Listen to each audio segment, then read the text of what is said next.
Prontinho, então já estamos gravando, viu, pessoal? Quando quiser começar, viu, Ronaldo? Fica à vontade. Ok.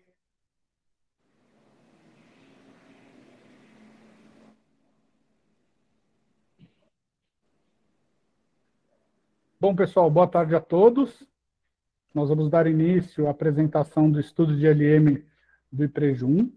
Vale lembrar que para a gente realizar o estudo de LM, nós inicialmente pegamos o fluxo que o atuário fez de previsão para o passivo do IPREJUM, olhando não só as receitas, ou seja, tudo aquilo que é de contribuição, não só de você, do servidor, como também do ente, e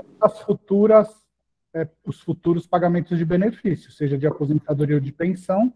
Consequentemente, o atuário faz toda essa previsão e no fluxo de vocês vai aparecer lá até quando que o IPREJUM vai ter a situação de estar recebendo mais do que pagando a folha de benefícios. E lá na frente, vai ter um determinado ano que a gente vai ver, a despesa vai passar a ser maior do que a receita, ou seja, vai estar começando a utilizar o patrimônio que vocês vêm rentabilizando e acumulando ao longo dos anos, para começar lá na frente, a partir do ano que a despesa for maior do que a receita, vocês começarem a consumir o patrimônio acumulado.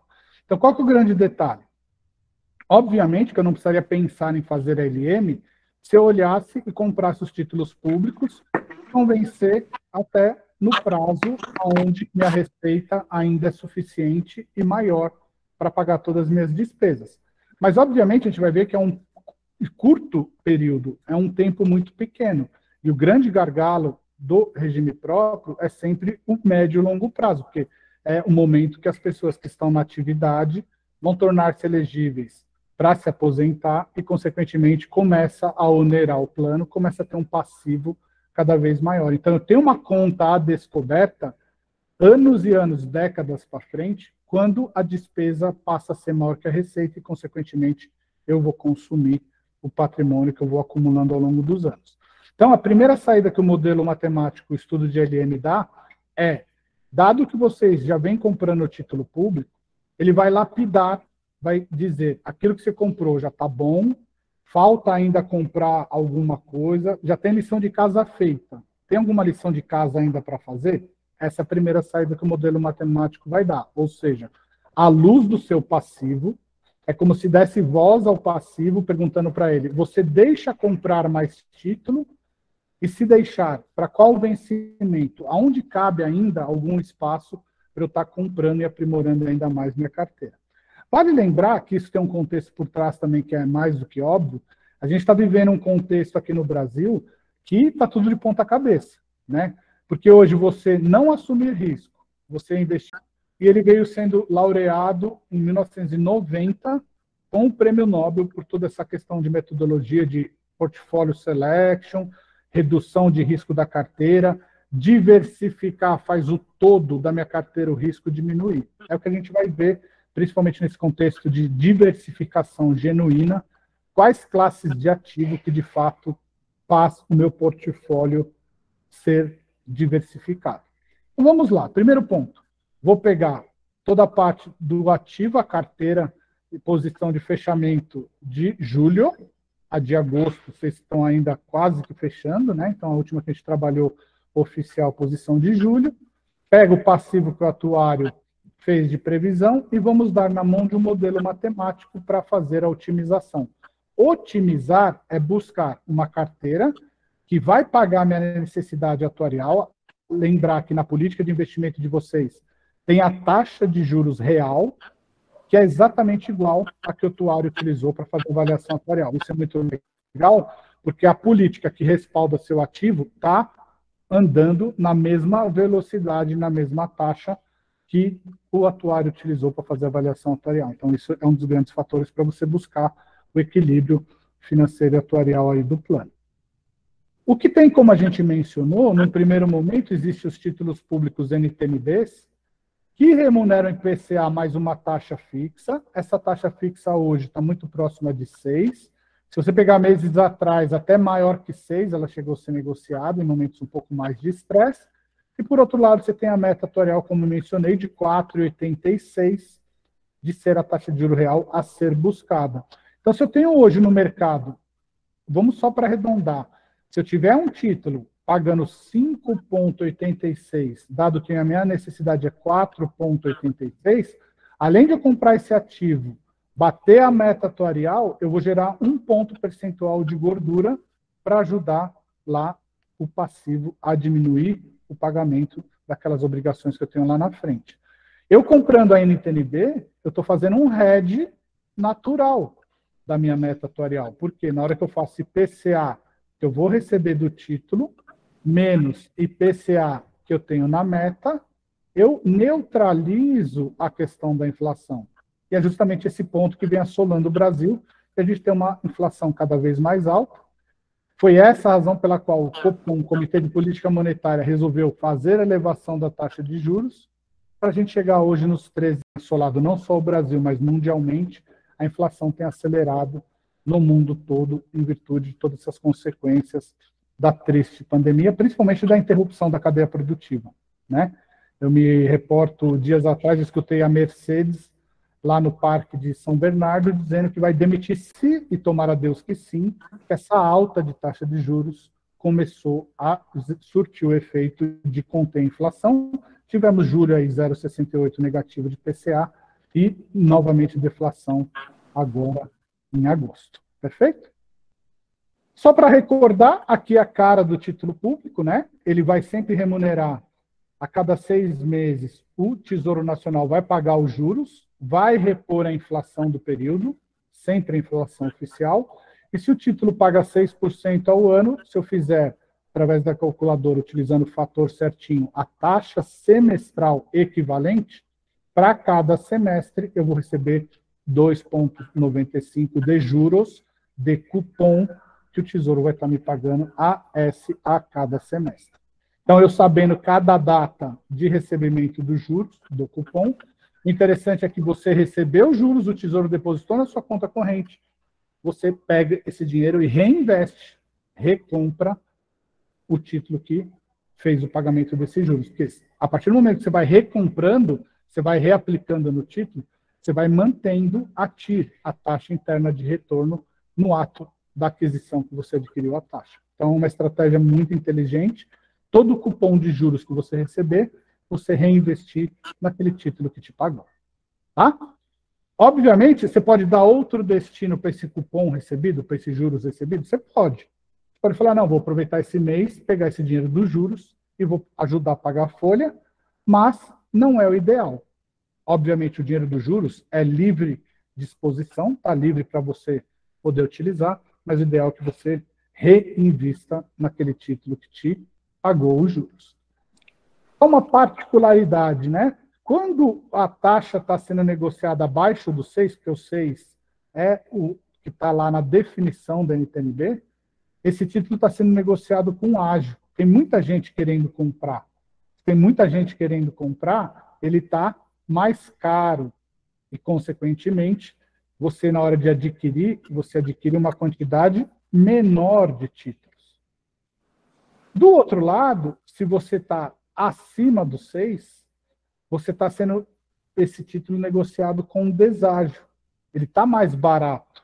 E, consequentemente, você passa a adquirir uma quantidade maior de títulos. Então, todo aquele estresse que a gente teve de meses atrás, quando as taxas chegaram lá quase a 6,5, 6,40, né, foi meio que o ápice do estresse, estava sendo praticado um deságio bastante grande. Então, você paga mais barato, você vai adquirir uma quantidade maior de títulos.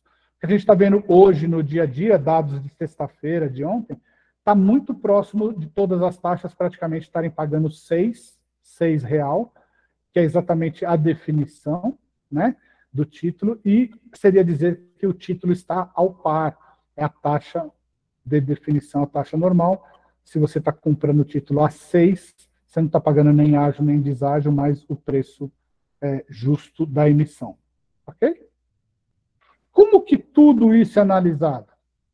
Eu vou pegar o passivo com mensuração da necessidade de caixa, a gente já vai olhar a cara do passivo, vamos entendê-lo, e vou olhar a projeção das reservas matemáticas, lembrando que o atuário faz duas reservas matemáticas. Reserva de matemática, ele calcula de benefício já concedido, que é quem já está no gozo do benefício de aposentadoria e pensão, e tem de benefícios a conceder. Então, você que está na ativa, em determinado momento, você vai pular para o outro lado do balcão, você vai deixar de contribuir para o plano, vai passar a receber do plano o benefício de aposentadoria. Então, existe reservas matemáticas de benefícios já concedidos, folha, reservas matemáticas de benefícios a conceder de todos os servidores que estão na ativa. Somos dois, geram o fluxo que a gente vai analisar do passivo e que eu vou mostrar já já.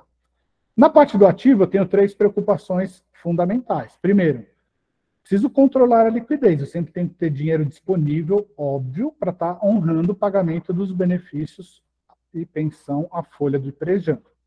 Eu não posso dizer para o aposentado, ó, esse mês não tem dinheiro, mas volta daqui 2 meses, que como os títulos vão vencer só daqui 2 meses, eu vou pegar o dinheiro do título com toda a rentabilidade que vai ser gorda, aí eu te pago mais daqui 2 meses, porque esse mês eu não tenho dinheiro disponível, está tudo alocado lá na frente. Não tem como eu dizer isso para o aposentado e eu tenho que pagar, ter sempre dinheiro vivo para estar pagando as minhas obrigações mês a mês, tudo certinho. Eu tenho que acompanhar a solvência, ou seja, para cada ano, não só este, mas os anos futuros, eu tenho que me certificar que, além de eu ter dinheiro vivo para pagar todos os benefícios, eu tenho que ter, no mínimo, o ativo igual ou maior do que o passivo. Então, se você for analisar o conceito de razão de solvência, razão é fração. Fração, numerador dividido pelo denominador. Se eu faço ativo dividido pelo passivo, esse número tem que dar maior ou igual que 1. Se der 1, meu ativo é o mesmo número do passivo. Se der maior que 1, meu ativo é maior do que o meu passivo, eu estou gerando um excedente, estou gerando aí uma gordurinha. Tá? Eu prefiro dizer, e eu gosto muito na brincadeira, de subtração de solvência, porque eu subtraio ativo menos passivo. Perfeito? E por último, eu tenho que ver a projeção de retorno na carteira. Eu preciso buscar 4,86. Então, consequentemente, é isso que eu tenho que achar uma carteira que me pague. Você pode ver que ele tem covariância negativa com a taxa básica de juros nossa, covariância muito próxima de 0 com os demais benchmarks de renda fixa, e também com a bolsa aqui local, tem uma covariância pequena, já não é mais próxima de 0, mas é pequena. Tudo isso para dizer o quê? Você, de fato, vê, só pela matriz de covariância, que estar alocado em S&P 500 e MSCI AC de benchmark, de fato me diversifica genuinamente. Porque aí, se a covariância é negativa, é porque por trás a correlação é negativa. Ou seja, enquanto os ativos da bolsa aqui local estiverem indo mal, pode ser que lá fora, eu diversificando, esteja indo bem. Pega exatamente o dia de ontem. O que aconteceu? Lá fora foi muito mal. Aqui dentro foi muito bom. 2,5 aqui a bolsa. Lá derreteu. Lá foi muito ruim. Então você vê que, de fato, a correlação da bolsa aqui com a bolsa do lado de fora é descorrelacionada. Tem uma correlação, sim, mas você pode ver que se você alocar no S&P 500 em relação à taxa básica de juros, você vê uma correlação inversa, e isso é benéfico, porque no todo do portfólio eu diminuo o risco. Aqui está o período do range que a gente trabalhou de mais de 10 anos, então, desde 31/12/2010 até exatamente após a Rússia ter invadido a Ucrânia, para a gente pegar também o impacto da invasão que assolou o mercado. Não está formalmente oficializado, mas nós estamos vivendo meio que uma guerra mundial, né? Todos os países do Ocidente dando munição, dinheiro para suportar a invasão da Rússia à Ucrânia poder fazê-lo, e todos os países do Ocidente estão ajudando. Né? Estados Unidos mandou lá em determinado mês 800 milhões de dólares. Grã-Bretanha, França, Alemanha mandam mísseis. Então, está dando esse suporte. É sim guerra mundial, e impactou o mercado como um todo, principalmente a gente, país emergente. Então, eu olho mais de 10 anos do comportamento de risco de cada um dos benchmarks. Obviamente, vocês podem ver aqui na matriz de covariância, a diagonal principal é a variância, porque aí eu não estou fazendo a covariância entre duas variáveis aleatórias, mas sim entre a mesma variável. Então, se é entre a mesma variável, eu tenho a variância.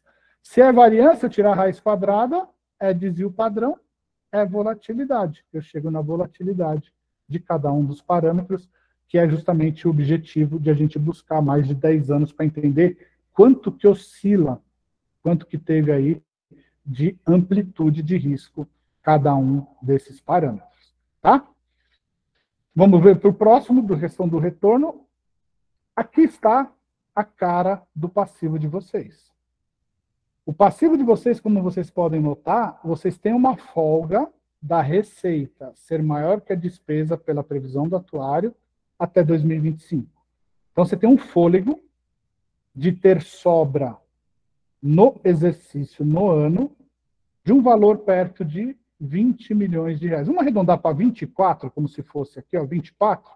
24 é como se fosse, hoje, ter aí uma sobra, né, mês, de praticamente 2 milhões, grosseiramente falando, tá? Então, você consegue ver que até 2025, você tem, 2025 vai ser algo perto de 15, ó, de sobra, só que a partir de 2025, a moleza de você receber mais contribuição do que você vai pagar, não vai acontecer, e, consequentemente, aí você tem que estar com o patrimônio bastante evoluído, bastante com rentabilidade, porque ele vai começar a ser consumido. Tanto é verdade, você pode ver que já em 2034, 35, ó, o desencaixe, o desembolso, ano, vai estar próximo da cifra de 65 milhões. Ó. Hoje, o que pode sobrar 20, 24 no ano, no exercício, aqui já em 35 você vai ter, você pode notar, perto de 65 milhões de desencaixe, e 55 para 56, ó, aqui seria o ápice do maior desembolso, você pode ver que já é maior do que 70 milhões no ano. Então, eu tenho que fazer esse patrimônio, obviamente, crescer, rentabilizar as taxas dos títulos públicos, dando aí quase um ponto a mais do que eu necessito. É fantástico que eu vou fazendo acumular de uma maneira mais rápida para gerar caixa, patrimônio suficiente para honrar todos esses benefícios lá na frente. Perfeito? Essa é a conta que eu tenho que pagar. Esse é o coração do IPREJUM. Aqui que está o gargalo. A partir de 2025, eu tenho que fazer a alocação dos ativos dos títulos públicos que melhor me pague toda essa conta que eu tenho pela frente. Ok? Fizemos a fronteira eficiente de Markowitz com toda a modelagem matemática de uma programação quadrática, porque não é linear, que necessariamente eu tenho que multiplicar vetor, matriz por vetor transposto, por isso que existe programação matemática, por isso que existe a matriz de covariância. Você pode ver que o número de linhas é igual ao número de colunas, porque aí é uma programação que eu tenho que ter quadrática para eu poder multiplicar vetor, matriz por vetor transposto. E eu obtenho as diversas carteiras. Nota que cada ponto desse é uma possível carteira de solução. A melhor carteira é essa segunda, que vai me dar um valor que eu vou conseguir honrar o 4,86 que eu necessito, com menor grau de risco. Perfeito? Ah, Ronaldo, mas, por exemplo, se eu quiser pegar essa carteira aqui, ó, que está me dando muito próximo de 6,5, eu posso? Eu vou falar, ó, poder, até você poderia. Só que, para você buscar 6,5, você está assumindo um risco, que é quase 3,5 de volatilidade ao ano, sendo que você tem uma carteira que já soluciona o seu problema, que tem risco menor do que 3. Vai que essa carteira aqui não dá certo, vai que ela dá errado. Que justificativa você vai ter? Porque você assumiu mais risco desnecessariamente. O objetivo do regime próprio não é especular. Você poderia escolher essa carteira para você, pessoa física, ter um retorno real de 6,5. Mas, para o regime próprio, você precisa buscar o que é suficiente para honrar sua necessidade, porque, consequentemente, você vai estar trabalhando com a carteira de menor risco. Então, Markowitz sugeriu como solução a segunda carteira. Eu preciso descobrir qual que é a composição dessa carteira, qual que é a combinação dos benchmarks. Então, aqui está. Desde a primeira até a 13ª carteira, se você for olhar, é desde essa primeira até a 13ª. A segunda, que é a solução para vocês, é que vai ter um retorno próximo de 5,015, né? E o que Markowitz sugeriu? 15% em Selic, 63,57 em MAB, 11,43 em S&P 500. Nota que o máximo que a lei deixa, por vocês serem nível 4, para fundos multimercados é 15, né? Então, aqui a gente já contemplou o nível de governança no LM de vocês, e você vê que a simulação responde para isso. Mas, apesar de vocês terem o nível 4 do Progestão, a lei é 10% no máximo de investimento no exterior. E aí você vê que o modelo é muito inteligente, como o MSCI, esse benchmark global do exterior, pelo que a gente viu na matriz de covariância, é o que mais diversifica, é o que mais descorrelaciona, é o que mais tem correlação negativa. Você vê que desde a primeira carteira, ele já aloca o máximo que a lei permite. E ele travou isso para todas as carteiras para frente. Só que você vê, e esse é um resultado impactante, assusta, né? Não assusta vocês pela primeira vez, porque os resultados dos LMs anteriores já vinham sinalizando redução de renda variável, e vocês vieram executando redução de renda variável. Vocês podem ver que, historicamente, talvez seja um dos níveis mais baixos de alocação em renda variável que vocês tenham, né? Se contar nesses últimos 3, 4, 5 anos. Vocês já tiveram muito mais. Os LMs, seguidamente por ano, veio pedindo diminuição. Esse aqui, de fato, falou, ó, eu não quero, nesta vez, para essa carteira de retorno de R$5, eu não preciso ter alocação em bolsa, em nada de risco, de bolsa local. Vou explicar. Você vai ver e vai entender. Vamos voltar 3, 4 anos, quando sua meta era 6? Lembra que as metas de todos os regimes próprios eram R$6? Vamos supor que eu esteja lá R$6. O que seria natural se hoje fosse R$6? Seria a sexta carteira. R$6, 6,12 eu pago 6. Quanto de bolsa eu teria? 6,45. Só que, como a taxa de vocês, que o atuário passou a utilizar ano a ano, cada dia, cada ano, passou a ser menor, por imposição da secretaria, que colocou aquela estrutura termo de taxa de juros proveniente do duration do seu plano, vamos lembrar? 3 anos um pouco mais atrás, partiu de 6 para 5,89. Depois veio para 5,47 como taxa máxima. Aí veio para 5,04. E agora tem já para o ano que vem, tem que fazer a continha. Então você foi num caminho obrigado a utilizar e buscar rentabilidade cada ano menor em virtude da taxa que o atuário utilizou na avaliação atuarial ser menor. Então você foi, diante da fronteira eficiente de Markowitz, o que você foi fazendo? Você foi diminuindo a sua necessidade de taxa de juro real. Então, se eu vou diminuindo minha necessidade de retorno, consequentemente, eu diminuo a assunção de risco. E é inevitável que, nesse momento, ele fala, eu não gostaria, para minha macroalocação, para carteira ótima, que não tivesse recurso alocado na bolsa local. E se você for ver, né, é triste dizer, mas não só esse ano, o ano passado, desde o contexto da pandemia, tem lá seus altos, mas tem seus baixos, fica de lado a bolsa, a rentabilidade muito pífia, se você comparar aí com vários outros parâmetros, né? Então, como a gente viu lá na volatilidade, na matriz de covariância, quando você analisa a variável small cap, a variância ou desvio padrão, é a que apresenta o maior perfil de risco, é o que mais oscila, consequentemente, eu não quero, eu modelo, ter nessa classe de ativo, nessa resposta, nenhuma alocação. Perfeito? Então, o que a gente vai fazer agora? Pego a receita de Markowitz, a receita do bolo, vou aplicar na carteira do Iprejum. Aqui, mais de 2.200. Impressionante como vocês crescem, né, de PL, um negócio impressionante. A gente já fez LM, onde o PL era de 1 bi, né, alguns anos atrás, já passou de 1 bi, já virou o dobro, até mais. Aplico a receita de bolo de Markowitz, designo os montantes a serem buscados. E aí, nós vamos pegar agora o que o modelo sugere, vamos fazer o diagnóstico para cada um dos segmentos e ver se eu preciso aumentar, se eu preciso diminuir. Vou lapidar a carteira do IPREJUM, já é muito boa, já é muito bem gerida, só que fazer o ajuste fino diante desse critério matemático, do modelo matemático. Primeira saída, que é a cereja do bolo. Vou pegar tudo que vocês já compraram de título público, vou dar voz ao passivo, vou falar, está bom, precisa mais, tem espaço ou está muito? Olha que espetáculo isso que eu vou mostrar para vocês. Tem que dar os parabéns, tem que aplaudir de fato.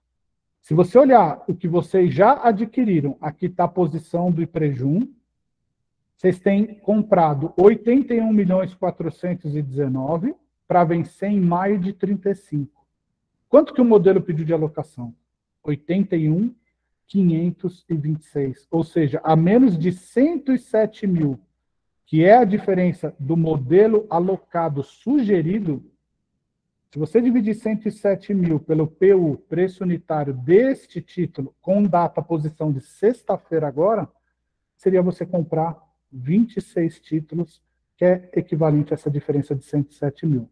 Obviamente, isso aqui você já cravou, você já antecipou, você já adivinhou, mas obviamente, não é um adivinhar sozinho, você serviu de muleta dos ALMs dos anos anteriores, você começou a constituir essa carteira de título público desde 2018, quando você fez a primeira compra.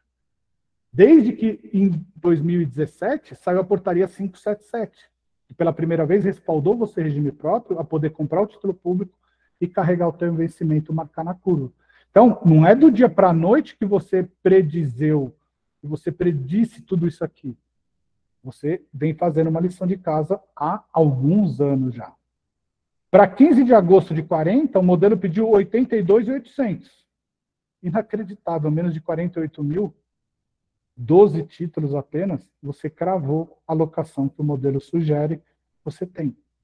Para 2050, o contexto é igual, a menos de 382 mil de diferença, 95 títulos, que também é desprezível. E para 2055, o que você tem? 377 milhões, o modelo pediu quase 378. Essa diferença aqui, ó, de 800 mil, dividido por 4 mil, seria comprar 205 títulos. Então, em grandes números, lição de casa feita, parabéns, você já acertou na mosca 35, 40, 45 e 50, lição de casa feita, você não vai mexer mais nesses vértices, você não vai lembrar que você precisa fazer mais nada para esses 4 vértices. Só que aí, tem um detalhezinho. Concorda que aqui ficou um buraco, ó, 35, 40, 50, 55. Tem um 45 aqui no meio, né? Será que eu não podia aprimorar, melhorar um pouquinho esse gap? Tem uma falta ali, tem uma lição de casa a fazer que o modelo identificou. Você já comprou 126. Você já tem investido maio de 45. Só que ele pede, eu queria um pouquinho mais. Eu queria 319. Eu queria quase 200 milhões. Comprou, mas ainda falta. E se você for ver, volta lá na imaginação, quando eu mostrei o seu passivo, lembra que o período de 35 até 45 era como estava aquele primeiro ápice de desembolso que ia sair? Se quiser, eu volto aqui rapidinho. Olha que show. De 35, ó, a 45. Olha que incrível. Não é a maior despesa que você vai ter nessa primeira etapa? Então, ele pede. Você tem para 40. Você tem para 50. Só que para o meio aqui, ó, você não tem. Então, não é que você não tem. Você tem, mas tem pouco. Eu quero mais. Então, o ajuste fino nesse vértice tem espaço para você adquirir. E aí, terminaria a lição de casa. Vou te falar, se você aplica 200 milhões, como está mencionando aqui, compra aí, vai para arredondar 47 mil títulos, quase 50 mil títulos, 5 lotes padrão fechado, acho que vai ser o primeiro regime próprio no Brasil que vai ter um LM 100% executado. Né? Isso vai ser inacreditável, vocês vão ser, para variar de novo, o precursor, né? É o primeiro a ter um LM inteirinho executado aos moldes do que está mostrando a solução. Então, mais do que dar os parabéns, é elogiar a gestão de vocês demais, porque de 5 vértices possíveis, 4 você já executou, lição de casa feita, meus parabéns, só tem mais um pouquinho para fazer, e esse dinheiro para vocês não é muito, tá? Dá para executar tranquilamente. Ronaldo, beleza, show de bola, mas a gente não vai querer mais mexer em título público. A gente não vai fazer esses 200 mil aqui que você está sugerindo. A gente não está mais afim de comprar. Chega, não queremos mais. Compramos bastante. Tá bom.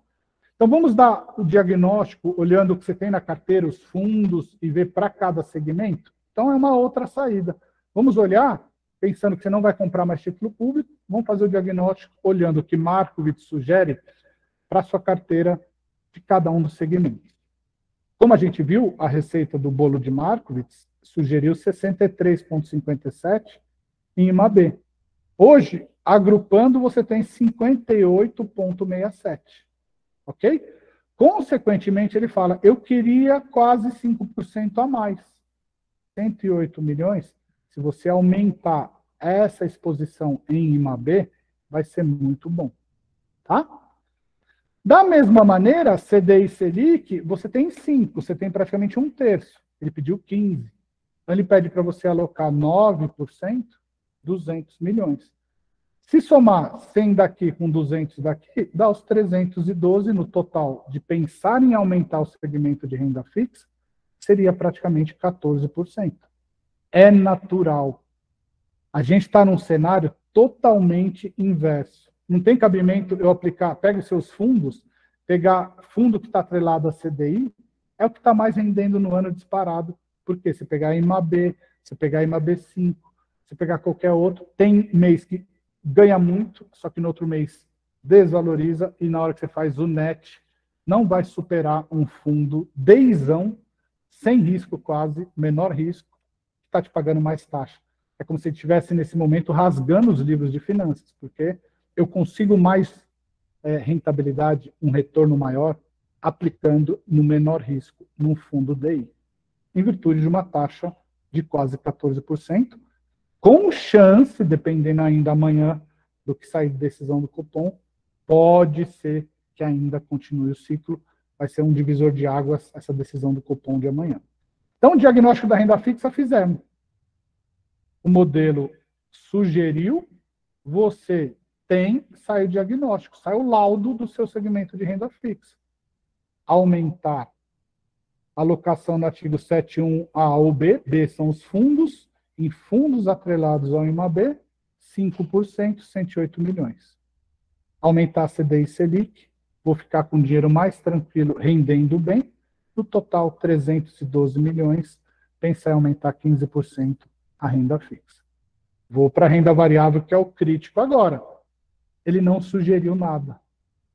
Você tem 17,94, como eu falei, pode apostar, é um dos menores percentuais desses últimos anos alocados. Você já foi prudente, você já foi efetuando a redução.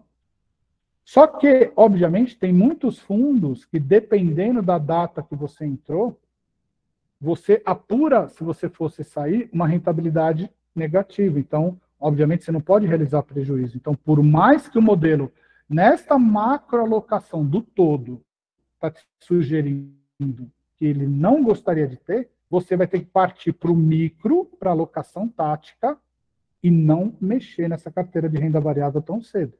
A não ser que a bolsa recupere bem, que os fundos passem a ter desde a data que você entrou até a data que você for sair, com todas as aplicações e resgates intermediárias.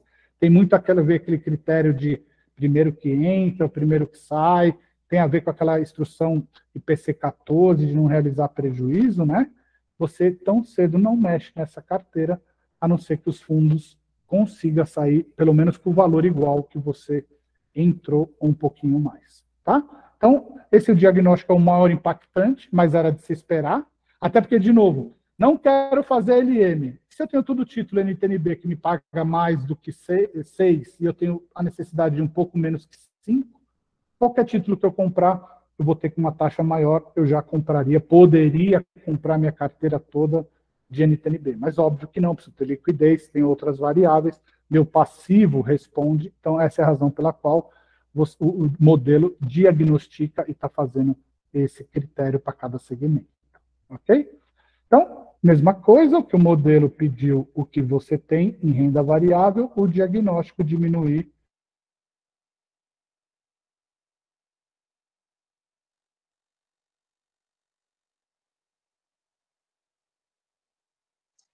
Para mim, travou para todo mundo?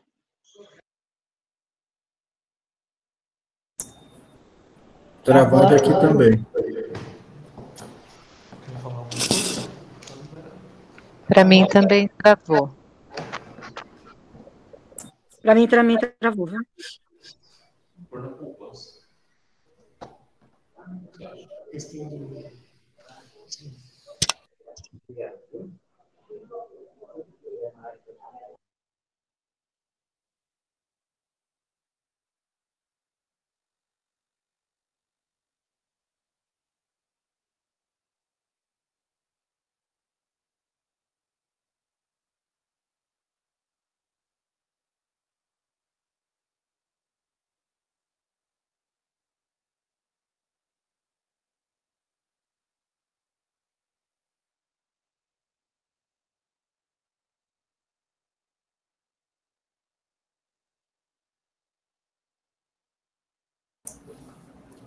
Cláudia, me ouve?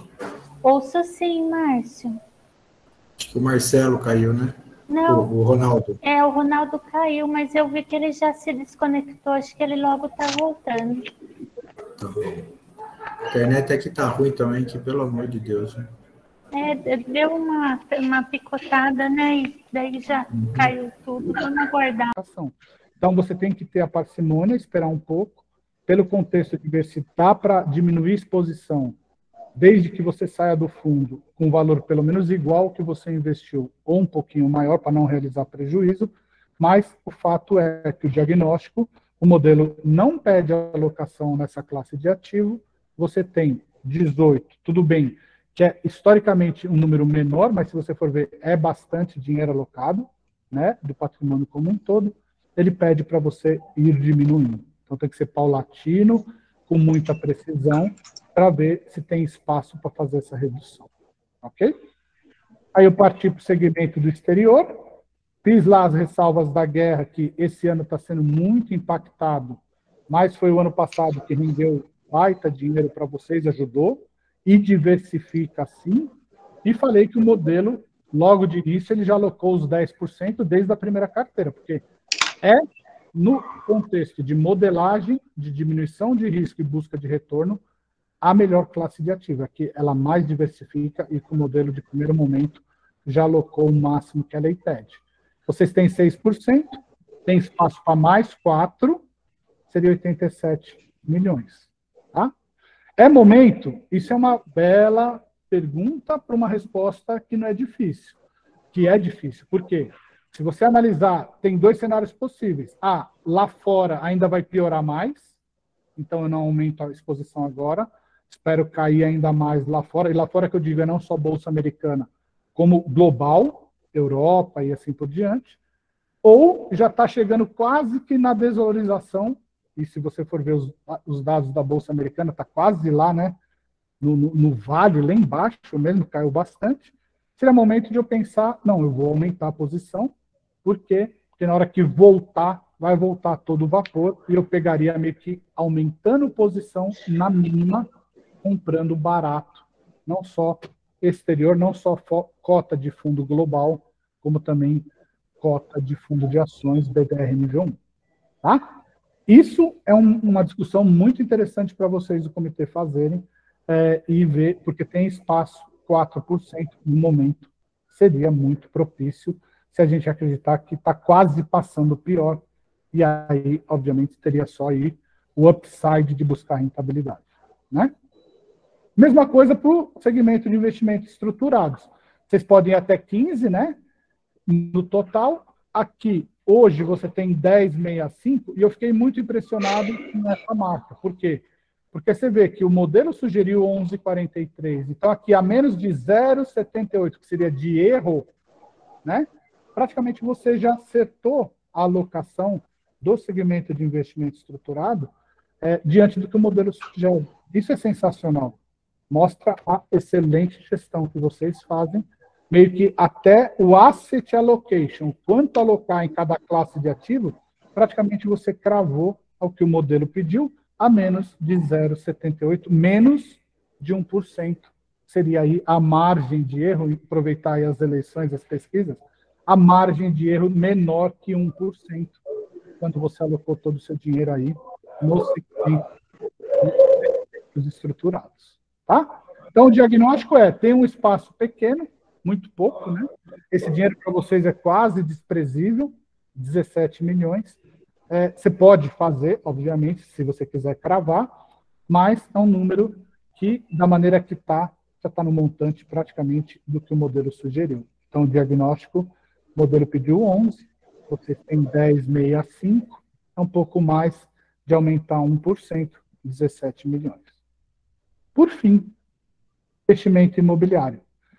Investimento imobiliário, para regime próprio, é sempre um detalhe, porque é fácil na hora de entrar e sair. Tem toda a parte que você vai ter que levar para a bolsa, e aí qual corretora que vai levar, vai vender qual preço. E se a gente analisar num cenário de alta taxa de juros, que é o nosso, você pensar em ativo de fundos imobiliários, num cenário de alta de taxa de juros, ele é totalmente avesso ao que a gente está vivendo. Então, o modelo falou assim, eu não quero nada em fundos imobiliários. Mas, obviamente, você tem uma carteirinha, é pequena, não é nem 1%, mas o modelo falou, eu não gostaria de ter. E, obviamente, se eu não gostaria de ter, o que você tem seria para reduzir 20 milhões, que você não vai reduzir, vai permanecer, porque tem toda uma parte burocrática de se desvencilhar, de querer sair, de querer pular fora. Então, para finalizar todo o diagnóstico dos segmentos, seria diminuir essa parcela do que você tem hoje, 20 milhões, 0,92%. Ok? Diante de tudo que a gente conversou, está acabando. Pego a alocação como sugestão diante do que o modelo propôs, faço uma sugestão de alocação objetivo. Nota, o objetivo que você tem na política, hoje está 62,7, sendo o máximo 70. Só que o objetivo hoje de 62,7 já contempla e tem espaço, te permite, você aumentar o 54,77 que está hoje. Eu estou sugerindo praticamente mais 5%, que dá para você fazer um pedaço, ou a íntegra daquele 2045, ou um bom pedaço, para você não deixar aquele espaço de 40 para 50, você preencher um pouquinho mais aquele 45, que é justamente o que a gente viu no seu passivo, ter uma necessidade um pouco mais expressiva, tá? Ah, Ronaldo, não quero 59,67, eu quero manter o 62,7, não tem problema nenhum. Mantém e ajusta aqui na parte de baixo, que é o mantível que você tem hoje em fundos que compram título público. Perfeito? É só ajuste fino. Eu poderia muito bem ter deixado o que já está como objetivo e ajustado aqui embaixo. Perfeito? Nota, 59,67 é 59,7. 62,7, a diferença é de 3 pontos percentuais. Se eu aumento aqui para 62,7, eu deixo aqui 0,89, tiro 3% daqui. Ok? Então, essa é uma possível sugestão. Obviamente, você não vai acatar exatamente essa sugestão minha, Ronaldo. Você vai adequar, até porque, para seguir a resposta do modelo, eu tenho que ajustar. Não tem como eu colocar na minha política de investimento, do ano que vem vai ser 0 em bolsa. Porque eu não vou zerar essa carteira o ano que vem e não vou deixar minha carteira sem nada de bolsa, né? Então, do macro você vai para o micro, você pode até diminuir, você pode até, objetivo, você vai ver aqui, estava como 0,2, máximo 50. Você pode até colocar uma alocação, uma sugestão, tudo bem, não vai ser 18, vamos chegar em 15 ano que vem, vamos chegar em 10, mas você pode deixar também os 17,94, se assim vocês discutirem e achar, né? Mas aí você necessariamente vai ter que consumir, pode consumir um pouquinho do exterior, um pouquinho de S&P 500 para ajustar, para, obviamente, a alocação objetivo gerar os 100% que a lei pede. Perfeito? E aí, aqui está a foto de tudo isso que a gente conversou, ajustando só aquele vértice que ainda falta um pouquinho. Aqui está a foto do hedge do passivo de vocês, do Prejum. Você pode ver que ao longo dos anos, o verde sempre é maior que o vermelho, então sempre vou ter dinheiro vivo para honrar meus benefícios. Eu garanto a razão de solvência, porque se eu dividir o verde pelo vermelho, eu vou ter sempre um número maior ou igual que 1, e, consequentemente, com tudo isso que a gente conversou, eu vou estar buscando o 4,86, que é a minha necessidade, já com a carteira olhando o menor risco possível que eu possa incorrer. Então, resolvo minha vida, e aí a conclusão é: a gestão de ativos e passivos possibilita a diminuição dos riscos, aumentando a chance de sucesso do objetivo buscado, ou seja, de buscar bater a meta com a combinação de uma carteira que me apresente o menor risco. Isso que é o que agrega todo esse estudo, porque a gente viu com muito carinho qual que é a necessidade do seu passivo. A gente deu voz para o passivo, e o passivo mencionou que são esses detalhes que seria aí a melhor maneira de você olhar a carteira de investimentos. Perfeito? Então, era isso que eu queria apresentar para vocês. Obviamente, eu permaneço agora, vou descompartilhar, a gente volta em algum slide que vocês quiserem, qual slide vocês quiserem. Eu volto aqui, descompartilhar para vocês ficarem à vontade, para fazer questionamento, fazer discussão. A gente pode bater um papo, fiquem aí bem tranquilos.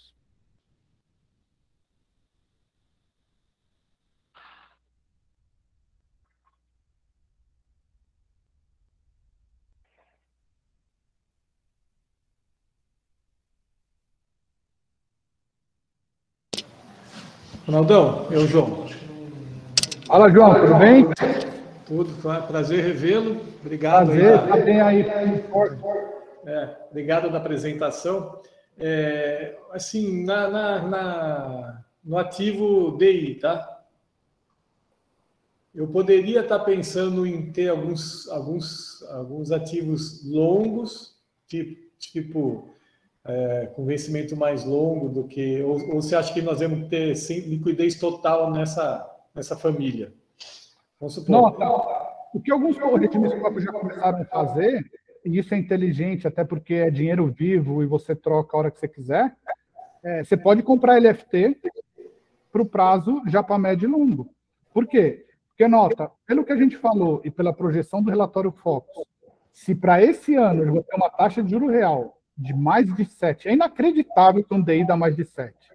Se você for ver para o ano que vem, está dizendo para 11,25, com uma inflação de 5, já está dando quase 6 real, eu jogo o nível de risco da minha carteira, quanto mais eu investir em Selic CDI, para risco menor que eu tenho, e garanto bater a minha meta atuarial, né? Então, você pode pensar em parcela de que você quiser ter liquidez, e nota, liquidez você tem com letra financeira, com LFT, né? E você pode fazê-la através dos fundos DI. Se você achar que o operacional é melhor em fundo DI, é impressionante. Pega no ano um fundo DI básico, padrão, está te acumulando 7,90, quase 8, nenhum outro fundo, nenhum benchmark que te paga os 8 que está dando por ano. Tá. Grande parte do DI é operacionalista. Nos estruturados, a gente tem uma posição, porque alguns fundos ainda estão chamando capital. Tá? Então, a gente tem a gente ainda tem um comprometido, mas a gente fez um fluxo aqui entre o que deve terminar os processos, desinvestir, em relação ao que a gente está comprometendo, sempre ficando em 10%, não usando os nossos 15% em FIP. Tá. Esses que a gente entrou ultimamente, eles têm dado algo em torno de IPCA mais 10, tá? De forma consistente. É absurdo, é bom. A gente só tem 2 casas até agora, que é Vinci e BTG, que a gente foi comprando de novo. Tá?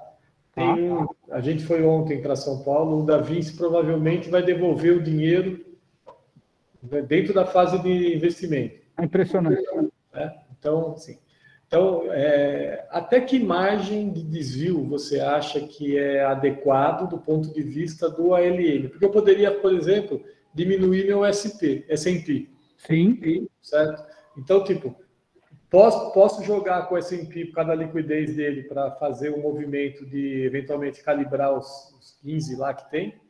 Tá? Não tem problema de eu ter uma posição estruturado do ponto de vista de serem eles FIPs, tá?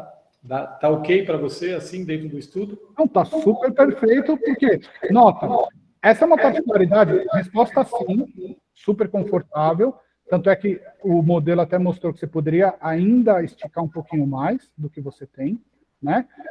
Mas mais do que isso, praticamente seria assim, acho que ganharia outro prêmio Nobel se o cara fizer uma modelagem para descobrir um benchmark para tratar de FIP, e aí você colocaria como classe de ativos. Né? Porque qual que é o grande detalhe? Cada FIP tem sua tese específica e, consequentemente, busca retorno diferenciado. De tal maneira que você não consegue buscar um dado que seja público para refletir o seu benchmark, que seria da sua carteira de FIP. Inevitavelmente, tem um outro detalhe, que a própria resolução 4963 congrega a título de estruturado, isso foi feito também para os fundos de pensão, está igualzinho dos fundos de pensão, eles congregam na mesma caixinha o multimercado atrelado a SP 500 com o FIP. Então, não tem problema de você fazer esse malabarismo de aumentar ou diminuir, porque como eles estão na mesma classe de ativos, e assim foi tratado no modelo, você está condizente não só com toda a modelagem da estrutura do LM, mas também adequado à resolução, e você pode, no micro, no tático, fazer essa alocação. Prioriza um pouquinho mais de olhar FIP, até mesmo outros que virão.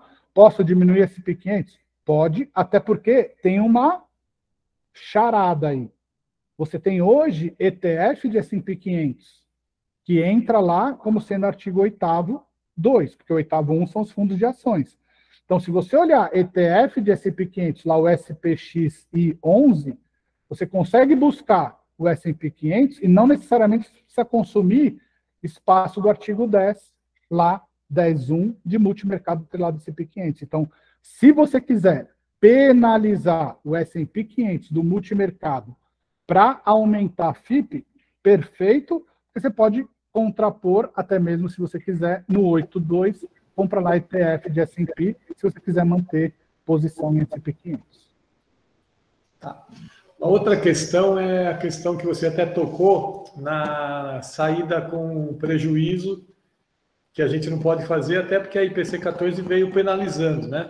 Isso. Então, a gente já faz isso aqui como cautela. Isso, assim, é um receio, João, e tem que levar muito a sério, porque até a portaria 1467, ela vem enfatizar que se você tiver em momentos, né, até pensando, vamos supor, em desenquadramento passivo, e que você tiver ali um resultado que você ainda não oferiu no mínimo que você entrou, coloca esse item lá na portaria 1467, dizendo, ó, tudo bem que você não deu causa, né?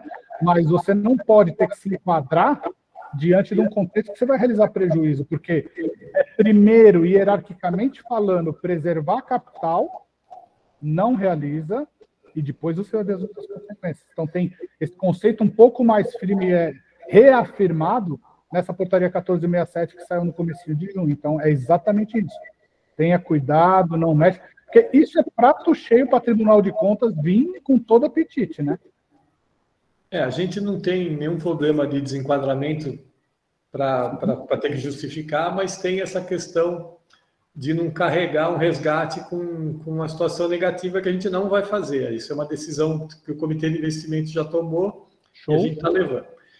Aí é o seguinte, tem alguns ativos nossos de renda variável Brasil, tá?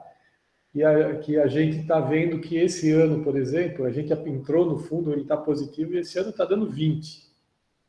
Tá? Até está dando um pouquinho mais.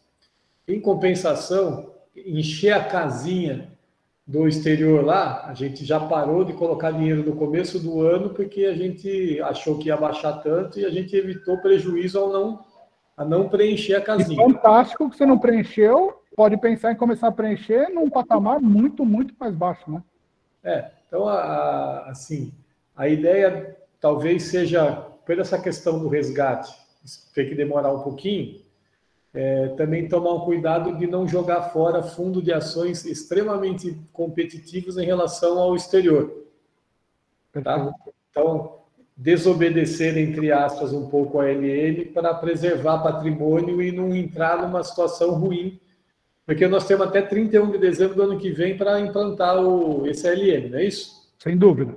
Então, tá bom. Então, tem um pouquinho de gestão micro aí. João, Né? eu gostei da sua frase, desrespeitar o LM, e você tem que desrespeitar, você é obrigado a desrespeitar. Por quê? Porque o LM é um modelo matemático, e ele não quer saber que sua carteira foi constituída nesses últimos 5 anos num cenário totalmente diferente, que não é o cenário normal, né? Lá atrás você compôs sua carteira, 2019 era um cenário normal, tudo muito usufruindo, buscando frutos das posições de maior risco, só que, obviamente, veio uma pandemia que inverteu, então não tem como você destruir sua carteira em 2 anos, em 3 anos, sendo que você construiu essa carteira ao longo de 10 anos. Então, o que tem que deixar muito claro é o seguinte, não é a sua carteira que está demasiada em renda variável. Com certeza absoluta, você estaria pouco ainda investido 17, você pode ir a 50. A lei e o legislador, que é conservador ao extremo, já deixou você poder ir até 50. E você tem 17, 18. Né? Então, isso é para dizer que não é a sua carteira que está num grau de risco maior do que seria o LM. É justamente pelo fato que o mercado está errado. O mercado está ao avesso. A gente está vivendo um momento de estresse. Esse não é o contexto de um mercado normal. O contexto de mercado normal, consequentemente, iria pedir para alocar e alocar bastante. Então, é você trazer do macro, lembrar que o macro é para você correr a maratona, você vai chegar, você vai atingir seu objetivo desde a largada até a linha de chegada, só que você é obrigado a, em determinados momentos, ajustar e até mesmo desrespeitar, para você ajustar a conjuntura atual de um mercado de ponta cabeça.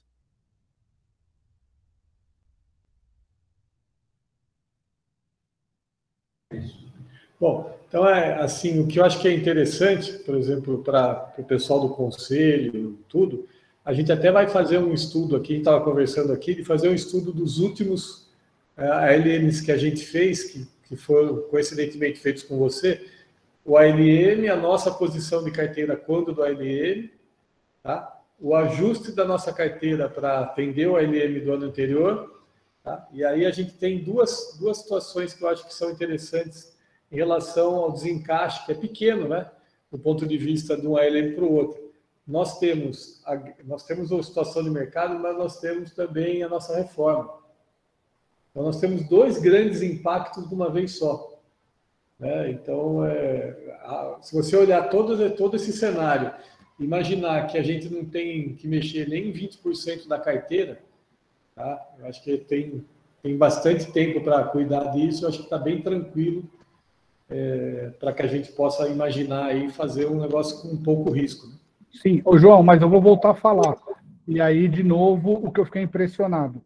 O IPREJUM hoje é outro IPREJUM pós-reforma. Óbvio que a questão atuarial, você vê que mudou da água para o vinho. Existia um problema atuarial gigantesco. Isso tem muito a ver também, e aí tem que rasgar cedo assim, para a empresa que trabalha para vocês. Esses caras da Lumens, é impressionante a competência, e principalmente o Guilherme, do serviço que eles prestam. E você vê, desde quando eles entraram, foi aprimorando a técnica, a gestão atuarial. Hoje, atuarialmente falando, você tem um outro IPREJUM que antes você tinha um desencaixe gigantesco e hoje, obviamente, com todo o esforço do município, da Câmara, de passar novos planos de equacionamento, a realidade hoje você tem uma foto, Você tem um superávit. Quem diria escutar e divulgar que na avaliação atuarial teria um superávit do IPREJUM, né? Isso é sensacional.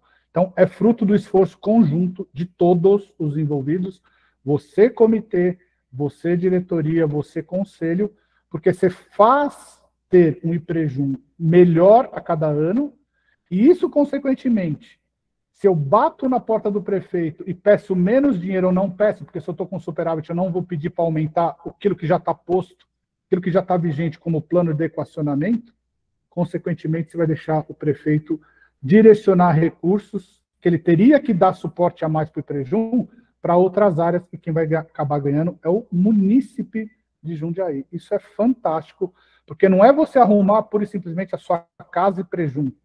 Você está ajudando a mudar e transformar o município através da sua gestão do Instituto de Previdência. Isso é muitos ninguém enxerga, né? Mas isso é a realidade de você ter aí um instituto todo redondo como a de vocês.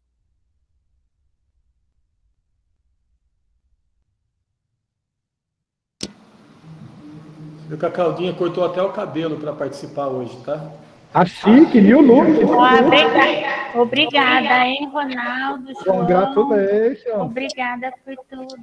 Viu, Ronaldo, só completando também um pouco não, né? Muito também se deve a às mudanças da normativa, né? Porque depois da portaria 464, meio que forçou a colocar um plano de amortização que realmente equacione, né?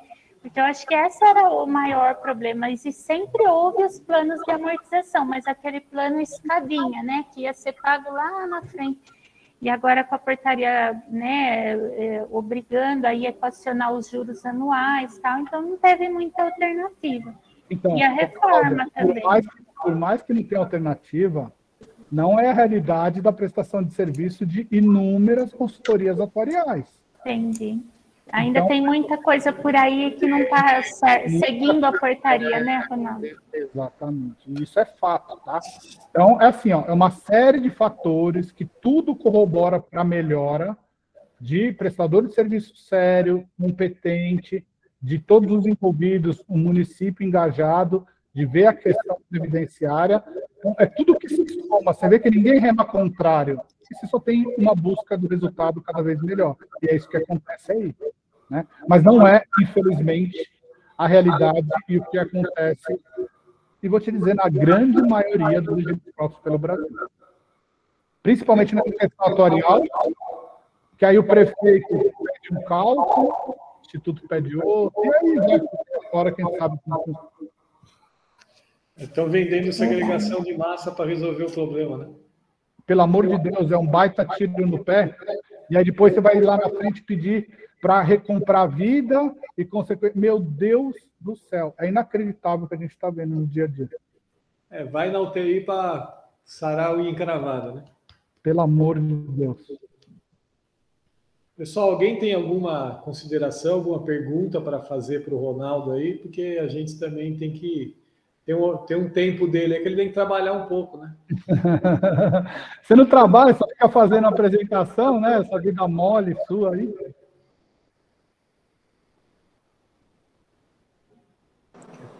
Eu acho que o Ronaldo apresentou muito bem, né? E todos aí estão de parabéns, o IPREJUM principalmente também, que a diferença que o Ronaldo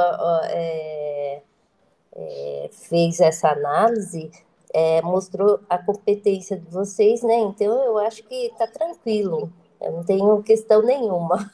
É isso aí, Elizabeth. Muito obrigado. Eu para elogiar, pode falar o tempo todo, né?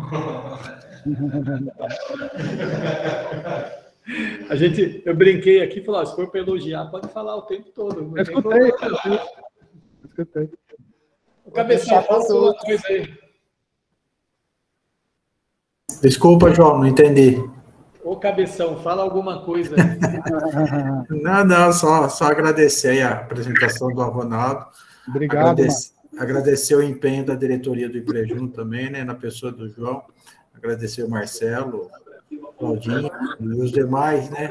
O Maê, que fica na retaguarda, que está sempre ajudando também.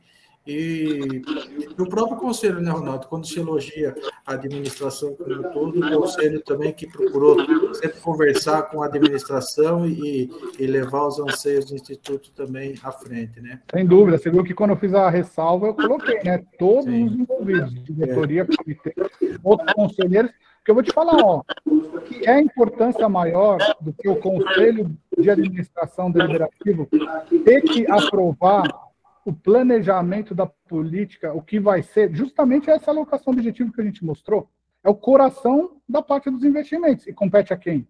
Nada mais que a você, conselheiro deliberativo. Então, é envolvimento de todos, com muita responsabilidade, né? E principalmente honestidade. Tem que remar todo mundo para convergir nesses resultados fantásticos que vocês entendem a cada ano.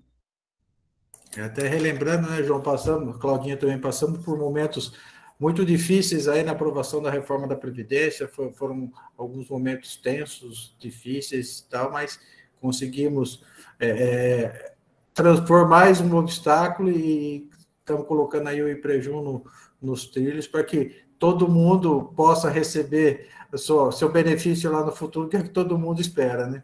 Exatamente isso.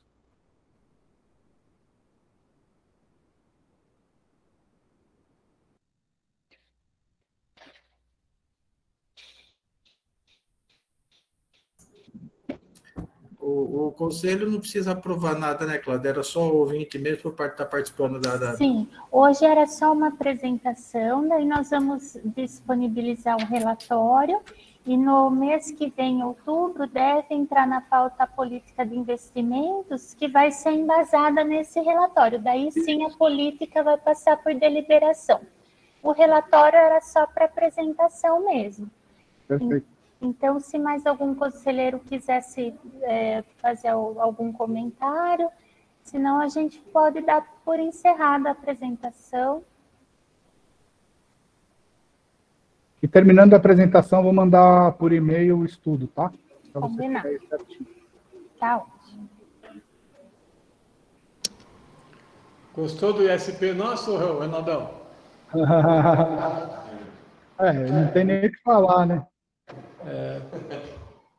Tá. Na verdade, a gente fica muito orgulhoso de saber que o esforço de todos, né, não é de um só, de todos, conselho fiscal, comitê de investimento, os servidores do Instituto, ele consegue ser graduado, né? A gente consegue ter a resposta em números. Então, ó, nível 4 do Progestão, um dos dois únicos municípios do Brasil, né, dos registrados do Brasil, que teve tudo nota A no ISP, quer dizer, a gente, na verdade, tem que lutar para manter a qualidade, né? Sempre pensando em melhorar cada vez mais. Então, Ô, João, mas eu já vou fazer um pleito no próximo congresso da BIPEM, e aí quando tiver lá o Narlon, o Alex, e esse tal do Progestão nível 4 ficou muito obsoleto. Se subir a régua, tem que criar um nível 5, criar um nível 6, e vocês têm aí que subir essa regra aí. Tá muito mole para vocês agora. Mas agora, então, eu vou pedir a palavra. Posso? Claro! Porque, Ronaldo, eu estive no último congresso e quando eu cheguei aqui, a primeira coisa que eu falei com a Cláudia, ela está aqui presente, então ela vai poder, né?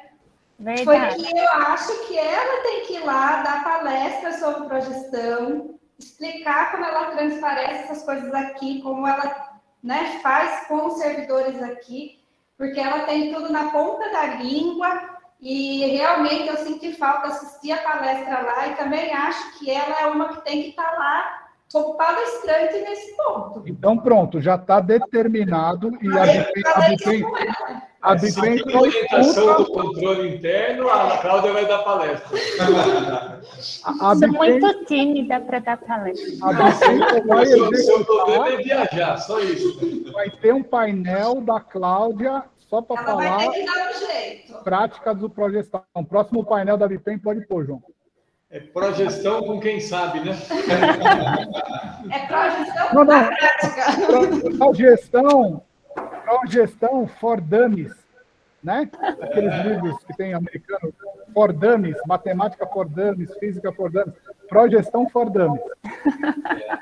Pode ser descomplicando o nível 4 também, viu? Exatamente. Tá bom, então. Muito bom, Solange, isso aí. Fechou? Fechou. Tá bom. Obrigado, Michel. Obrigado, viu? Valeu, Ronaldo. Mais uma vez, pessoal, obrigado. Fica com Deus todo mundo aí. E obrigado por... Obrigada. Você está indo para Curitiba, Ronaldo? Não. Preciso trabalhar um pouco, né, João? Não, pensei que você ia trabalhar lá, né? Não, estou trabalhando aqui. Tá bom, abraço. Abraço, tchau. Tchau, gente. Tchau, Fiquem bem. pessoal. Tchau. Obrigada.